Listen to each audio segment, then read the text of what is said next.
Postmortem के लिए एक गरीब परिवार से स्वास्थ्य विभाग के अधिकारियों ने 5,000 रुपया ले लिया। झारखंड के स्वास्थ्य विभाग के अधिकारी अपने आदत से इतने नीचे गिर गए हैं कि वो लाश की भी सौदा करते हैं। जी हाँ, और यहां पर बड़ी बड़ी बातें स्वास्थ्य विभाग के तरफ से की जा रही है।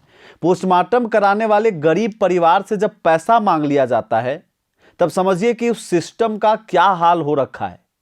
मुख्यमंत्री और स्वास्थ्य मंत्री अगर प्रचार से आपको फुर्सत मिल गई हो तो जरा ऐसे कुकृत्य करने वालों पर कुछ बोल दीजिए ताकि झारखंड के लोगों को विश्वास हो कि मरने के बाद जब किसी परिवार में कोई हादसा हो जाता है तो जो नियम बनाया गया है कि उसको सरकारी अस्पताल में ले जाकर के उसके शव से कुछ जरूरी अंगों को निकाल करके किसी जरूरी चीज में लगा दिया जाएगा।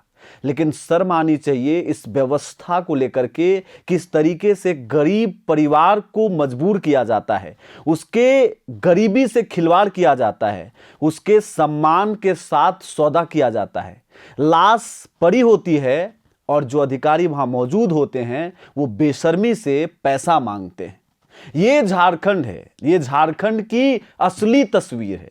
क्योंकि असली तस्वीर वो नहीं है कि बड़े बड़े मंचों से हेलीकॉप्टर से उतर करके आप अन्य राज्यों में झारखंड की परिभाषा देते हैं। जब झारखंड की जमीन पर आकर के हकीकत देखते हैं, जहां पर गरीब रहते हैं और गरीबी में जी रहे उन लोगों के साथ ये आप बीती होती है, तो ये तस्वीर बताती है कि झारखंड आखिरकार किस दिशा में आगे बढ़ रहा है। ये कहानी है चतरा जिले की, जहां एक छोटे से गांव भोजिया में रविवार की सुबह हमेशा की तरह नहीं थी। तालाब के किनारे भीड़ थी, चीखें थी और पानी में तैरती एक ऐसी खामोशी थी जो सब कुछ कह रही थी कि एक मां और उसकी 2 मासूम बेटियां हमेशा के लिए चली गई थी। क्वेश्चन नंबर 1, एक तो एक गरीब परिवार की मां, उसकी बेटियां मजबूरी में, किल्लत में, आर्थिक स्थिति खराब होने के क्रम में तालाब में नहाने जाती हैं। अब देखिए आगे क्या होता है। घर में मातम तब पसर जाता है जब रोते हुए परिजन ये कहते हैं कि आज काश वो तालाब में ना नहाने गई होती तो ये हादसा नहीं होता। बिखरा हुआ परिवार और आंखों में सिर्फ एक सवाल, अब क्या बचा है।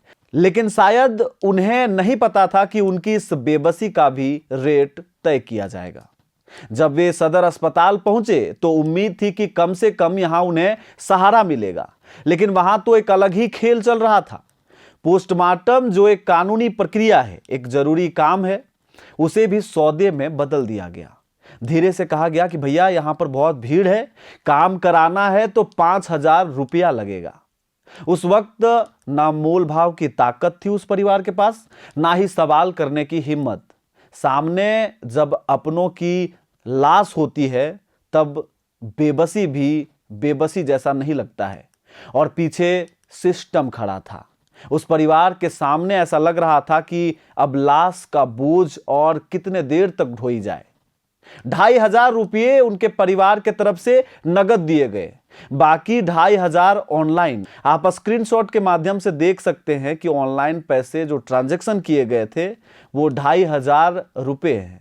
सोचिए उस पल को, एक तरफ मां और बेटियां एक शव के रूप में अस्पताल के बाहर इंतजार में खड़ी हैं कि मरने के बाद भी उसके हिस्से की अधिकार उसको मिल जाए जो सरकार वादे करते हैं। वहीं दूसरी तरफ मोबाइल निकालकर पैसे ट्रांसफर करता हुआ एक बेबस इंसान। शायद हाथ कांप रहे होंगे, आंखों में आंसू होंगे, लेकिन सिस्टम को उससे कोई फर्क नहीं पड़ता। वहां संवेदना बिल्कुल भी नहीं थी, सिर्फ पेमेंट कंफर्म का इंतजार था। और सबसे बड़ा सवाल यही है कि क्या यह सब एक स्वीपर, यानी कि जो वहां पर उस पूरे पोस्टमार्टम के प्रक्रिया को देखता है, क्या वो अकेले कर रहा था, या फिर ये एक ऐसा जाल है जिसमें हर व्यक्ति चुपचाप अपनी भूमिका निभा रहा है। क्योंकि ऐसे सौदे अचानक नहीं होते, ये धीरे धीरे सिस्टम का हिस्सा बन जाते हैं। आप अंदाजा लगाइए, जिस परिवार के पास अच्छे खासे रुपए, यानी कि जो परिवार धनाढ्य होगा वो कभी पोस्टमार्टम कराने को लेकर के सौदा करने से नामंजूर नहीं करता होगा।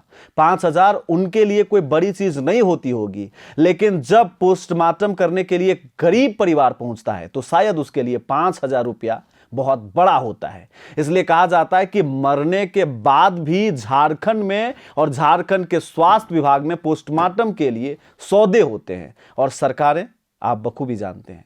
अब जब मामला सामने आया तो प्रशासन हरकत में आती है। डीसी रवि आनंद ने जांच बैठा दी है। 24 घंटे में रिपोर्ट मांगी गई है, कार्रवाई की बात हो रही है, जो अक्सर होता है। जांच की एसआईटी टीम जांच कर रही है। ये सब सुनकर के एक आम आदमी को क्या मिलेगा? जरा सोचिए, आप जांच कर ही लीजिएगा तो उस परिवार का क्या भला हो पाएगा? आप किन्हीं को दोषी मान भी लीजिएगा, उनको ठिकाने तक पहुंचा भी दीजिएगा, तो आखिरकार क्या ये सिस्टम बदल जाएगा? क्योंकि ये रोज होता है। स्वास्थ्य विभाग में कभी कोई गरीब परिवार झोले में अपने परिजन के शव को लेकर चला जाता है, तो कोई पोस्टमार्टम में अपने शव का सौदा कर बैठता है। अब मैं सब कुछ आपके ऊपर छोड़ता हूं, आप एनालाइज करिए और कमेंट करिए इस पूरे कहानी में आखिर सबसे बड़ी गलती किस विभाग की है, किसकी है। नमस्कार।